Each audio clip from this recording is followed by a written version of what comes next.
সকাল 9:15। মোহিত সরকার সবেমাত্র টাইয়ে ফাঁসটা পড়িয়াছেন। এমন সময় তার স্ত্রী অরুণা ঘরে ঢুকে বললেন, তোমার ফোন। কাটায় কাটায় 9:30টায় অফিসে পৌঁছানোর অভ্যাস মোহিত সরকারের। ঠিক বেরোনোর মুখে ফোন এসেছে শুনে স্বভাবতই তার কপালে ভাঁজ পড়ল। এই সময় আবার কে? অরুণা দেবী বললেন, বলল স্কুলে একসাথে পড়েছে। স্কুলে? বোঝো, নাম বলেছে? বলল জয়দেব বললেই চিনবে। 30 বছর আগে স্কুল ছেড়েছেন মোহিত সরকার। ক্লাসে ছিল জনা 40 ছেলে। খুব মন দিয়ে ভাবলে হয়তো তাদের মধ্যে জনাভিষেকের নাম মনে পড়বে, আর সেই সঙ্গে চেহারাও। জয় বা জয়দেবের নাম ও চেহারা দুটোই ভাগ্যক্রমে মনে আছে, কারণ সে ছিল ক্লাসের সেরা ছেলেদের মধ্যে একজন। পরিষ্কার ফুটফুটে চেহারা, পড়াশোনায় ভালো, ভালো হাই জাম্প দিত, ভালো তাসের ম্যাজিক দেখাতো, ক্যাসাবিয়াঙ্কা আবৃত্তি করে একবার সোনার মেডেলও পেয়েছিল। স্কুল ছাড়ার পরে তার আর কোনো খবর রাখেনি মোহিত সরকার। তিনি এখন বুঝতে পারলেন যে এককালে বন্ধুত্ব থাকলেও এতকাল ছাড়াছাড়ির পর তিনি আর কোনো টান অনুভব করছেন না তার স্কুল সহপাঠীর প্রতি। কে মহি? চিনতে পারছো ভাই? আমি সেই জয়দেব বোস, বালিগঞ্জ স্কুল। গলা চেনা যায় না, তবে চেহারাটা মনে পড়ছে। কি ব্যাপার? তুমি তো এখন বড় অফিসার ভাই, নামটা যে মনে রেখেছো এটাই খুব। ওসব থাক, এখন কি ব্যাপার বলো। একটু দরকার ছিল, একবার দেখা হয়? কবে? তুমি যখন বলবে। তবে যদি তাড়াতাড়ি হয় তাহলে আজই করো। আমার ফিরতে ফিরতে 6টা হয়, 7টা নাগাদ আসতে পারবে? নিশ্চয়ই পারবো। হালে কেনা হালকা নীল স্ট্যান্ডার্ড গাড়িতে আপিস যাবার পথে মোহিত সরকার স্কুলের ঘটনা কিছু মনে আনার চেষ্টা করলেন। হেডমাস্টার গিরিন সুরের ঘোলাটে চাহনি আর গুরুগম্ভীর মেজাজ সত্ত্বেও স্কুলের দিনগুলো ভারী আনন্দের ছিল। মোহিত নিজেও ভালো ছাত্র ছিলেন। শঙ্কর, মোহিত আর জয়দেব এই তিনজনের মধ্যেই বেশি রেষারেষি ছিল। ফার্স্ট, সেকেন্ড, থার্ড তিনজনে যেন পালা করে হতো। ক্লাস 6 থেকে মোহিত সরকার আর জয়দেব বোস একসঙ্গে পড়েছেন। অনেক সময় এক বেঞ্চিতেই পাশাপাশি বসতেন দুজন। ফুটবলেও পাশাপাশি স্থান ছিল দুজনের। মোহিত খেলতেন right in, Joydev right out. তখন মোহিতের মনে হতো এই বন্ধুত্ব বুঝি চিরকালের। কিন্তু স্কুল ছাড়ার পরেই স্কুলের রাস্তা আলাদা হয়ে গেল। মোহিতের বাবা ছিলেন অবস্থাপন্ন লোক, কলকাতার নামকরা ব্যারিস্টার। স্কুল শেষ করে মোহিত ভালো কলেজে ঢুকে ভালো পাশ করে 2 বছরের মধ্যে ভালো সদাগরি আপিসে চাকরি পেয়ে যায়। জয়দেব চলে যায় অন্য শহরের অন্য কলেজে, কারণ তার বাবার ছিল বদলির চাকরি। তারপর আশ্চর্য ব্যাপার, মোহিত দেখেন যে তিনি আর জয়দেবের অভাব বোধ করছেন না। তার জায়গায় নতুন বন্ধু জুটেছে কলেজে। তারপর সেই বন্ধু বদলে গেল যখন ছাত্রজীবন শেষ করে মোহিত চাকরির জীবনে প্রবেশ করলেন। তখন তিনি তার আপিসের 4 জন মাথার মধ্যে একজন, এবং তার সবচেয়ে ঘনিষ্ঠ বন্ধু হল তারই একজন সহকর্মী। স্কুলের সহপাঠীদের মধ্যে একমাত্র প্রজ্ঞান সেনগুপ্তের সঙ্গে মাঝে মাঝে ক্লাবে দেখা হয়। সেও ভালো অফিসে চাকরি করে। আশ্চর্য, স্কুলের স্মৃতির মধ্যে কিন্তু প্রজ্ঞানের কোনো স্থান নেই। অথচ জয়দেব, যার সঙ্গে 30 বছর দেখাই হয়নি, স্মৃতির অনেকটা জায়গা দখল করে আছে। এই সত্যটা মোহিত পুরনো কথা ভাবতে ভাবতে বেশ ভালো করে বুঝতে পারলেন। মোহিতের অফিসটা সেন্ট্রাল অ্যাভিনিউতে। চৌরঙ্গি আর সুরেন ব্যানার্জির সংযোগস্থলের কাছাকাছি আসতেই গাড়ির ভিড়, মোটরের হর্ন আর বাসের ধোঁয়া মোহিত সরকারকে স্মৃতির জগৎ থেকে হুড়মুড়িয়ে বাস্তব জগতে এনে ফেলল। হাতের ঘড়ির দিকে চোখ পড়াতে মোহিত বুঝতে পারলেন যে তিনি আজ মিনিট 3 লেট হবেন। অফিসের কাজ সেরে সন্ধ্যায় তার লি রোডের বাড়িতে ফিরলেন মোহিত।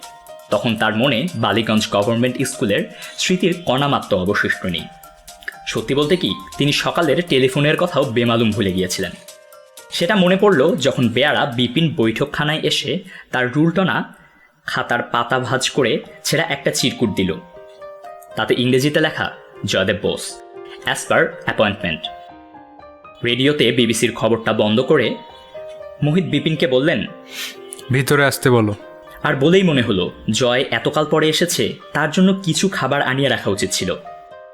আপিস ফেরতা পার্ক স্ট্রিট থেকে কেক, পেস্ট্রি জাতীয় কিছু কিনে আনা তার পক্ষে খুবই সহজ ছিল। কিন্তু খেয়াল হয়নি তার স্ত্রী কি নিজে খেয়াল করে এই কাজটা করেছেন। চিনতে পারছো? গলার স্বর শুনে আর সেই সঙ্গে কণ্ঠস্বরের অধিকারীর দিকে চেয়ে মোহিত সরকারের যে প্রতিক্রিয়াটা হলো, সেটা সিঁড়ি উঠতে গিয়ে শেষ ধাপ পেরোনোর পরেই আর এক ধাপ আছে বলে মনে করে পা ফেললে যা হয়। চৌখাট পেরিয়ে তিনি ঘরের ভেতরে এসে দাঁড়িয়েছেন। তার পরনে ছেয়ে রঙের বেখাপ্পা ঢলঢলে সুতির প্যান্টের উপর হাতকাটা সস্তা সিটের শার্ট। দুটির কোনোটিও কস্মিনকালেও স্ত্রীর সংস্পর্শে এসেছে বলে মনে হয় না। শার্টের কলারের ভিতর দিয়ে যে মুখটি বেরিয়ে আছে তার সঙ্গে অনেক চেষ্টা করেও মোহিত তার স্মৃতির জয়দেবের সঙ্গে কোনো সাদৃশ্য খুঁজে পেলেন না। আগন্তুকের চোখ কোঠরে বসা, গায়ের রং রোদে পুড়ে ঝামা, গাল থোবড়ানো, থুতনিতে অন্তত 3 দিনের কাঁচা পাকা দাড়ি, মাথার উপরাংশ মসৃণ, কানের পাশে কয়েক গাছা অবিন্যস্ত পাকা চুল। প্রশ্নটা হাসি মুখে করায় ভদ্রলোকের দাঁতের পাটিও দেখতে পেয়েছেন মোহিত সরকার, এবং মনে হয়েছে পান খাওয়া ক্ষয়ে যাওয়া অমন দাঁত নিয়ে হাসতে হলে হাত দিয়ে মুখ ঢেকে হাসা উচিত। অনেক বদলে গেছি না? বসো। মোহিত এতক্ষণে উঠে দাঁড়িয়েছেন। সামনের সোফায় আগন্তুক বসার পর মোহিতও তার নিজের জায়গায় বসলেন। মোহিতের নিজের ছাত্রজীবনের কয়েকটা ছবি তার অ্যালবামে আছে। সেই ছবিতে 14 বছর বয়সের মোহিতের সঙ্গে আজকের মোহিতের আদল বার করতে অসুবিধা হয় না। তাহলে একে চেনা এত কঠিন কেন হচ্ছে? 30 বছরে একজনের চেহারায় এত পরিবর্তন কি হয়? চা খাবে? চা? হ্যাঁ, তা। মোহিত বিপিনকে ডেকে চা আনতে বললেন, আর সেই সঙ্গে এই ভেবে আশ্বস্ত হলেন যে কেক মিষ্টি যদি নাও থাকে তাহলেও ক্ষতি নেই, এনার পক্ষে বিস্কুটই যথেষ্ট। ভদ্রলোক কথা বলেই চলেছেন। আজ সারাদিন ধরে কত পুরনো কথাই না ভেবেছি, জানো মোহিত।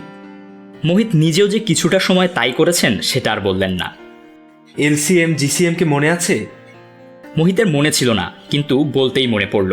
LCM হলেন পিটি মাস্টার লালচাঁদ মুখুজ্জে, আর GCM হলেন অঙ্কের স্যার গোপেন মিত্তির। আমাদের খাবার জলের ট্যাঙ্কের পেছনটায় দুজনকে জোর করে পাশাপাশি দাঁড় করিয়ে কে বক্স ক্যামেরায় ছবি তুলেছিল, মনে আছে? ঠোঁটের কোণে একটা হালকা হাসি এনে মোহিত বুঝিয়ে দিলেন যে তার মনে আছে। আশ্চর্য, এগুলো তো সবই সত্যি কথা। ইনি যদি জয়দেব না হন তাহলে এত কথা জানলেন কি করে? স্কুল লাইফের 5টা বছরই আমার জীবনের বেস্ট টাইম, জানো ভাই, বললেন আগন্তুক। মোহিত একটা কথা না বলে পারলেন না। তোমার তো মোটামুটি আমারই বয়স ছিল বলে মনে পড়ে। তোমার চেয়ে 3 মাসের ছোট। তাহলে এমন বুড়োলে কি করে? চুলের এমন দশা হলো কি করে? স্ট্রাগল ভাই, স্ট্রাগল। বললেন আগন্তুক। অবশ্যই টাকটা আমাদের ফ্যামিলির অনেকেরই আছে। বাপ ঠাকুরদা দুজনেই টাক পড়ে যায় 35-এর মধ্যে। গাল ভেঙেছে হাড় ভাঙা খাটুনির জন্য আর প্রপার ডায়েটের অভাবে। তোমাদের মতো তো টেবিল চেয়ারে বসে কাজ নয় ভাই। কারখানায় কাজ করেছি 7 বছর, তারপর মেডিকেল সেলসম্যান, এ দালালি সে দালালি। এক কাজে টিকে থাকবো সে তো আর কপালে লেখা নেই। তাঁতের মাকুর মতো একবার এদিক একবার ওদিক। কথায় বলে শরীরের নাম মহাশয়, যা স্বভাবে তাই সয়।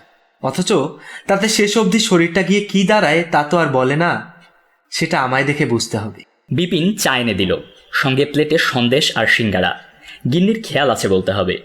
ক্লাস ফ্রেন্ডের এই ছিঁড়ি দেখলে কি ভাবতেন সেটা মোহিত আন্দাজ করতে পারলেন না। ভদ্রলোক সিঙ্গারায় কামড় দিয়ে চেবোতে চেবোতে বললেন, আমার ছেলেটা খুব ব্রাইট, জানো ভাই। পয়সার অভাবে তার পড়াশোনা মাঝপথে বন্ধ হয়ে যেতে পারে। এ কথাটা ভেবে আমার রাতে ঘুম হয় না। আর বলতে হবে না, মোহিত বুঝে নিয়েছে। আগেই বোঝা উচিত ছিল এর আসার কারণটা। সাহায্য প্রার্থনা, আর্থিক সাহায্য। কত চাইবেন? 20-25 হলে দিয়ে দেওয়াই হবে বুদ্ধিমানের কাজ, কারণ না দিলেই যে উৎপাতের শেষ হবে এমন কোনো ভরসা নেই।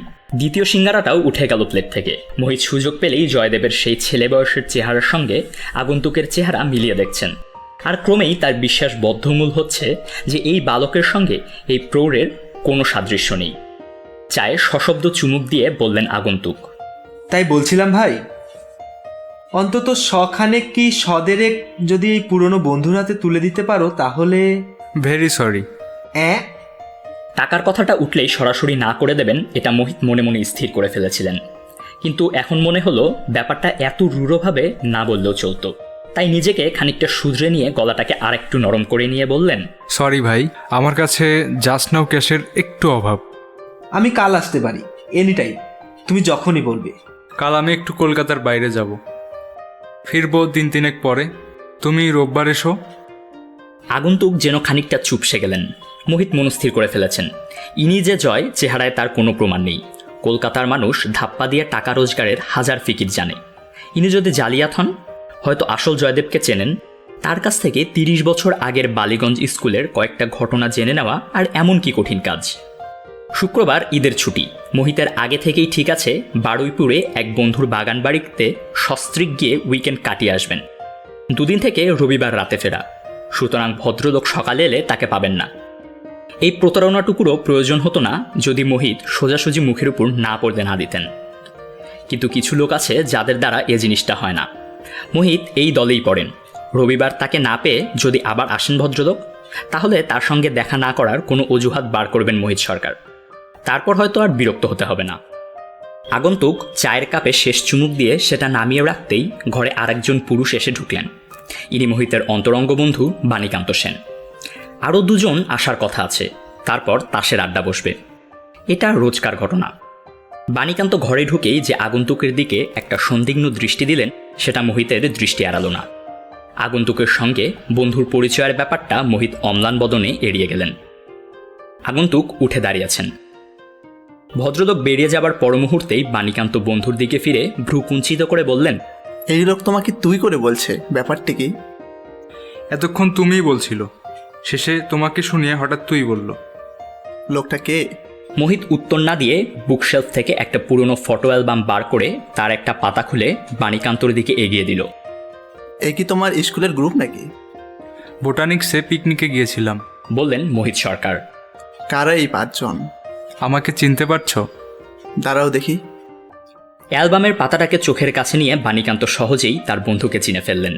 এবার আমার ডান পাশের ছেলেটিকে দেখো তো ভালো করে। ছবিটাকে আরও চোখের কাছে এনে বাণীকান্ত বললেন। দেখলাম। মোহিত বললেন, ইনি হচ্ছেন যিনি এইমাত্র উঠে গেলেন। স্কুল থেকেই কি জুয়া ধরেছিলেন নাকি? অ্যালবামটা সশব্দে বন্ধ করে পাশের সোফায় ছুঁড়ে ফেলে দিয়ে প্রশ্ন করলেন বাণীকান্ত। ভদ্রলোককে অন্তত 32 বার দেখেছি রেসের মাঠে। সেটাই স্বাভাবিক, বললেন মোহিত সরকার। তারপর আগন্তুকের সঙ্গে কি কথা হলো সেটাও সংক্ষেপে বললেন। চোর চোর চোর জালিয়াতের ডিপো হয়েছে কলকাতা শহর। এই ছবির ছেলে আর ওই জুয়ারি এক লোক হওয়া ইম্পসিবল, বললেন বাণীকান্ত। রোববার এসে আমাকে না পেলেই ব্যাপারটা বুঝবে, তারপর আর উৎপাত করবে বলে মনে হয় না। মোহিত হালকা হেসে বললেন, বারুইপুরে বন্ধুর পুকুরের মাছ, পোলট্রির মুরগির ডিম আর গাছের আম, জাম, ডাব, পেয়ারা খেয়ে বকুল গাছের ছায়ায় শতরঞ্জি পেতে বুকে বালিশ নিয়ে তাস খেলে শরীর ও মনের অবসাদ দূর করে রবিবার রাত 11টায় বাড়ি ফিরে মোহিত সরকার বিপিন বেয়ারার কাছে শুনলেন যে সেদিন যে ভদ্রলোকটি এসেছিলেন তিনি আজ সকালে আবার এসেছিলেন। আজ্ঞে না, বলল বিপিন। যাক, নিশ্চিন্ত। একটা সামান্য কৌশল, কিন্তু তাতে কাজ দিয়েছে অনেক। আর আসবে না, আপদ গেছে। কিন্তু না, আপদ সেদিনের জন্য গেলেও পরের দিন সকাল 8টা নাগাদ মোহিত যখন বৈঠকখানায় এসে খবরের কাগজ পড়ছেন, তখন বিপিন আবার একটি ভাঁজ করা চিরকুট এনে দিল তাকে। মোহিত খুলে দেখলেন 3 লাইনের একটা চিঠি। মোহিত বুঝলেন এবার আর রেহাই নেই, তবে সামান্য মানে সামান্যই। এই স্থির করে তিনি বেয়ারাকে বললেন, ডাকো ছেলেটিকে। মিনিট খানেকের মধ্যেই একটি 13-14 বছর বয়সের ছেলে দরজা দিয়ে ঢুকে মোহিতের দিকে এগিয়ে এসে তাকে প্রণাম করে আবার কয়েক পা পিছিয়ে গিয়ে চুপ করে দাঁড়িয়ে রইল। বসো। মোহিত তার দিকে মিনিট খানেক চেয়ে থাকলেন, তারপর বললেন, আমি আসছি এখনই। ছেলেটা একটু ইতস্তত ভাব করে একটি সোফার এক কোণে হাত দুটোকে কোলের উপর জড়ো করে বসল। মোহিত দোতলায় গিয়ে স্ত্রীর আঁচল থেকে চাবির গোছাটা খুলে নিয়ে আলমারি খুলে দেরাজ থেকে 4টে 50 টাকার নোট বার করে একটা খামে পুড়ে আলমারি বন্ধ করে আবার নিচের বৈঠকখানায় ফিরে এলেন। কি নাম তোমার? শ্রী সঞ্জয় কুমার বোস। এতে টাকা আছে, সাবধানে নিতে পারবে? ছেলেটি মাথা নেড়ে হ্যাঁ বলল। কোথায় নেবে? বুক পকেটে। ট্রামে ফিরবে না বাস? হেঁটে। হেঁটে? কোথায় বাড়ি তোমার? মির্জাপুর স্ট্রিট। এত দূর হাঁটবে? বাবা বলেছেন হেঁটে ফিরতে।